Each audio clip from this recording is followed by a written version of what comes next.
पैर पर कुल्हाड़ी मारना तो कोई कांग्रेस पार्टी से सीखे।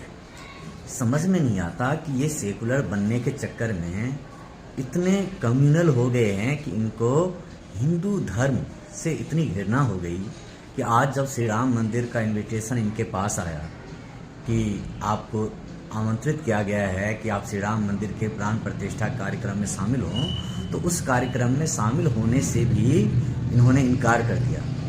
इससे पता चलता है कि इनका पतन क्यों हो रहा है, और पता नहीं, मुझे समझ नहीं आ रहा है कि इनके सलाहकार कौन है।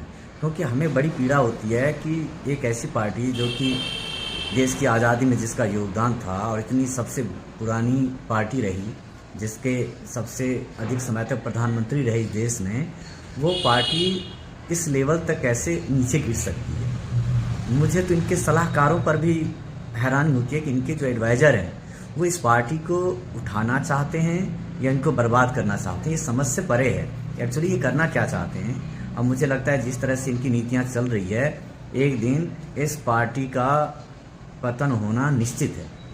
अरे आप सेक्युलर तो तब हो सकते हो ना जब आप सभी धर्मों को समान रूप से स्वीकार करोगे, जब सभी धर्मों का समान रूप से आदर करोगे। जब एक धर्म विशेष का तो आप आदर करेंगे, सम्मान करेंगे, वहीं जो देश जिस देश में 80% आबादी, बहुसंख्यक आबादी हिंदू धर्म को मानती है, उस धर्म से जुड़े हुए लोगों का अगर आप अपमान करते रहोगे और उनसे जुड़े हुए आज श्री राम मंदिर जो 500 वर्षों की कठिन तपस्या कहें बलिदानों के बाद आज हम सबके जो आराध्य हैं भगवान श्री राम, वो जब आ रहे हैं, उनकी प्राण प्रतिष्ठा का कार्यक्रम का आयोजन किया जा रहा है, तो आप इसमें शामिल ना होकर भारतीयों को और भारत देश में रहने वाले जो हिंदू धर्म के लोग हैं उनको आप क्या संदेश देना चाहते हैं, विचार कीजिए। मुझे लगता है कि कहीं ऐसा ना हो कि इसके बाद आपका धीरे धीरे पतन और अधिक हो जाए और आप बिल्कुल पूरी तरह से नष्ट हो जाओ। क्योंकि हम चाहते हैं कि इस देश में एक मजबूत विपक्ष हो। मजबूत विपक्ष का होना बहुत आवश्यक होता है एक स्वस्थ लोकतंत्र के लिए।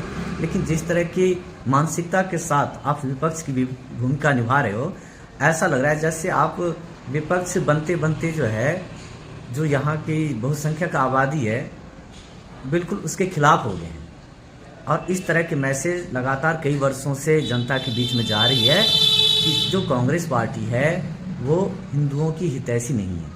तो आपको चाहिए कि इस परसेप्शन को चेंज किया जाए, इस परसेप्शन को बदला जाए।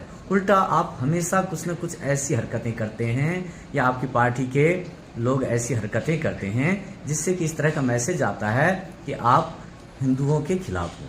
तो अपनी जो ये स्ट्रैटेजी है, देखो कोई भी पार्टी अगर सत्ता में आना चाहती है तो उसको सभी का वोट चाहिए, हिंदू का भी चाहिए, मुस्लिम का भी चाहिए, सिख का भी चाहिए, ईसाई का भी चाहिए।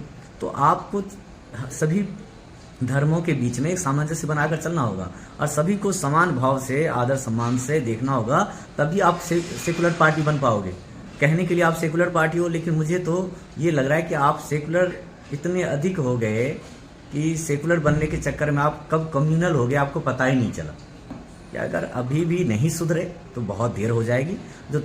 जो थोड़ी बहुत पार्टी बची खुची है, मुझे लग रहा है कि यही हालात रहे तो आने वाले समय में वो भी समाप्त हो जाएगा। और अभी भी जाग जाएं, नहीं तो बहुत देर हो जाएगी।